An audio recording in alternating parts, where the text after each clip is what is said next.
সম্পৰ্কীয়ক চিনিব পাৰি কঠিন পৰিস্থিতিৰ সময়ত, আৰু বন্ধু বান্ধৱীক চিনিব পাৰি সংকটৰ সময়ত, আৰু পত্নীক চিনিব পাৰি গভীৰ সমস্যাৰ সময়ত।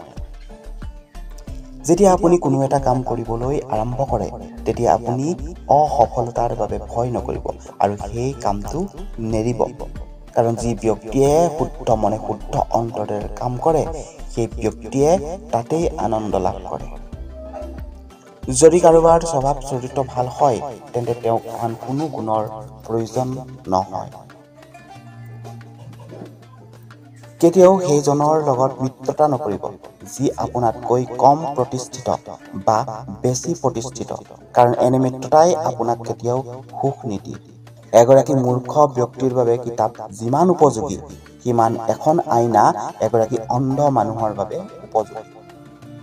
আটাইতকৈ ডাঙৰ গুৰুমন্ত্ৰ হ'ল নিজৰ ৰহস্যৰ কথা কাৰো আগত প্ৰকাশ নকৰিব, কাৰণ ই আপোনাৰ ধ্বংস কৰিব পাৰে। সোণক 4 ধৰণে পৰীক্ষা কৰা হয়: কাটি, ঘঁহি, গৰম কৰি আৰু মৰিয়াই।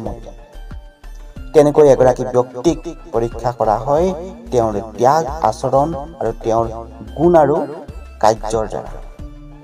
সকলোতকৈ ডাঙৰ কাম সম্পূৰ্ণ কৰিবলৈ হ'লে সকলোতকৈ সৰু কাম প্ৰথমতে সম্পূৰ্ণ কৰিব লাগিব।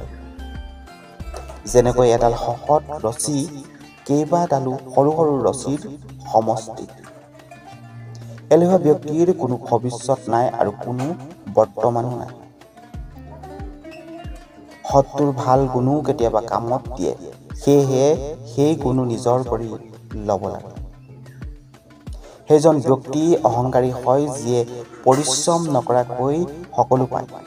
দুখ ভোগ কৰাজন আগলৈ গৈ সুখী হ'ব পাৰে, কিন্তু দুখ দিয়াজন কেতিয়াও সুখী হ'ব নোৱাৰে।